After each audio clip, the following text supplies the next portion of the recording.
Hi, I'm Kyra. And I'm Mike. And we're from Advanced Group. What are we talking about today, Kyra? This beautiful sign, I was looking at it. Where would I put this? Yeah, good question. So this is a Australian standard disabled parking only sign.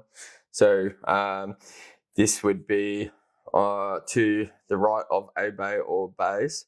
So it would be indicating that to the left of this sign is for people that are disabled to park their cars. Now, depending on how many bays there are, there would obviously always be a sign that's with the arrow pointing back the opposite way. And so this is always where... Actually, I'll rephrase that. This would be typically where there's more than one bay. If there's one bay, you would typically use one without the arrow, and it would just be centered in the bay. So this would normally be for where you have 2+ disabled bays in a row. Yep. And obviously the green means go. It's cool to park there. Of course, yeah. Yep. So all the Australian standard parking signs, green means you can do it, red means you can't do it. Yep, so that's an Australian standard for parking signs. Yep. And what's it made out of? This is made of solid aluminium.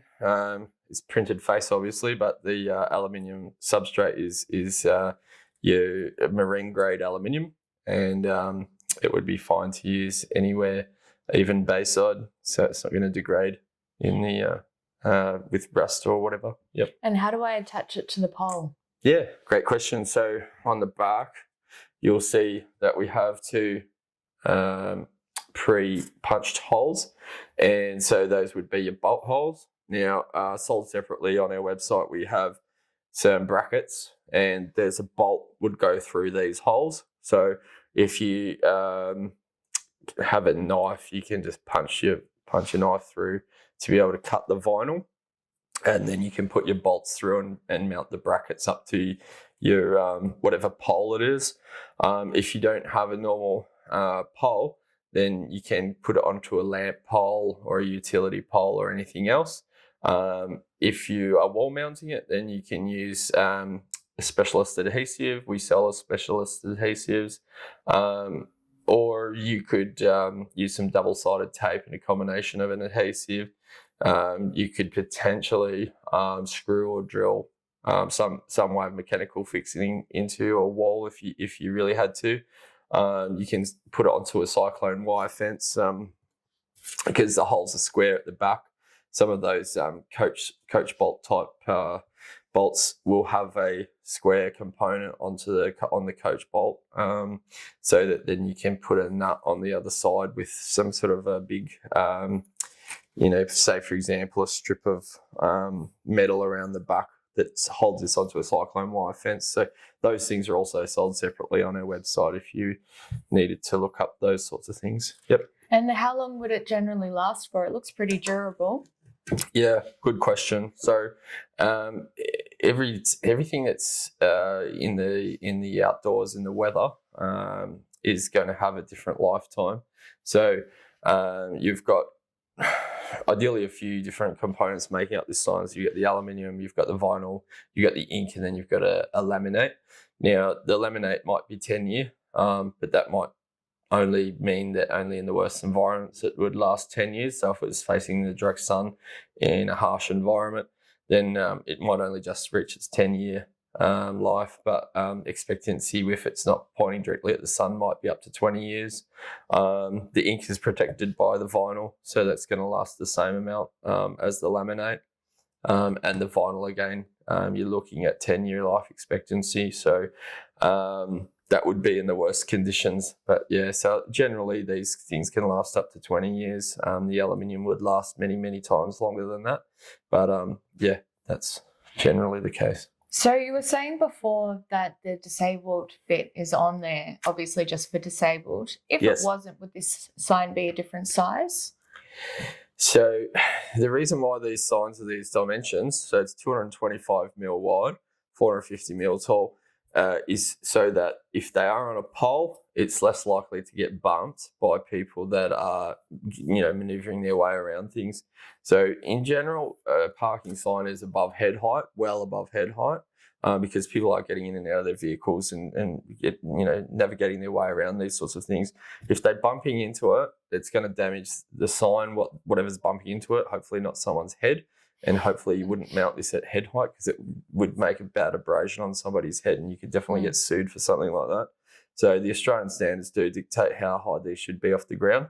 And we do have references to that on our website as well. But yeah, just be aware that that you shouldn't be doing things in other dimensions, because one, it's going to get bumped a lot more, could cause problems for whoever is the owners of the facility. So and visibility, of course. Visibility, yeah. Like, for example, if this is down low, there's a van parked nearby, nobody can see the sign. So the smart idea is to have it high, so that if there is a tall van parked in the car park, the people that are driving around looking for a car spot can see from a distance that that's a disabled bay, and they shouldn't bother trying to go for that spot down the end of a one-way, not one way, but, an area where it's not a thoroughfare, clogging up the traffic in the area. So, is there anything else I need to know? Good question. Not particularly. The Australian standards can change from year to year. This is the current standard. I don't think that it would change very much in the future. However, it's good to just always be aware of what the Australian standards are. I mean, for example, in New South Wales, sometimes they'll have things like whether it's parallel park or angle park, reverse parking, et cetera, time limits, et cetera. But, this is the most common disabled parking sign. And obviously it's got the arrow pointing left. I was just double checking. Yeah, left. And so, yeah, if it was one bay, just get without the arrow, put it in the center of the bay on a pole if you can. Some people don't do that for whatever reason. Maybe there's already two poles there. Then they would, just use whatever's existing, save having to install another pole. Sometimes these will be a square sign. Say, for example, if it's no standing one way and disabled the other way, this would end up becoming a square sign. So it's more of a composite message. Now, those sort of signs are obviously on our website, and because there's so many different messages that you can have on a parking sign, you can mix and match what you have on those sorts of composite signs. But that would be a different video. So with the industry standards and how they change, is that just my responsibility? Do you guys keep on top of that as well? No, there's too many standards to be aware of. And they can change from state to state, from year to year. So if you don't know what your current standards are, you need to contact your local road authority.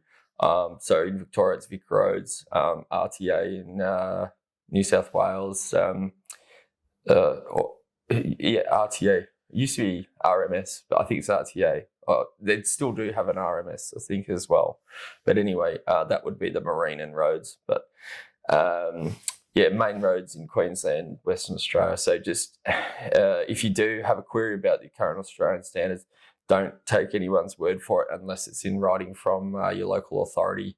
If you do have a concern about, what is the standard and why are there two different signs that you've seen out and about, and that might help you to answer those sort of questions. But if it's not in writing, then it's you can't rely on it. And so trying to direct everyone to everyone's websites that can change from year to year can be a logistical nightmare. So we try not to get involved in recommending things, and more tell people to look it up for themselves. Great advice. Thank you. Yeah, I don't want to get in trouble. I don't want anyone else to get into trouble, because people sometimes do get fined for things because they didn't do their research properly. So that's about it. If you want to buy this, you can go to www.advancedgroup.com.au. And if you want to see more videos like this, you can hit the subscribe button. Thanks for watching. Thank you.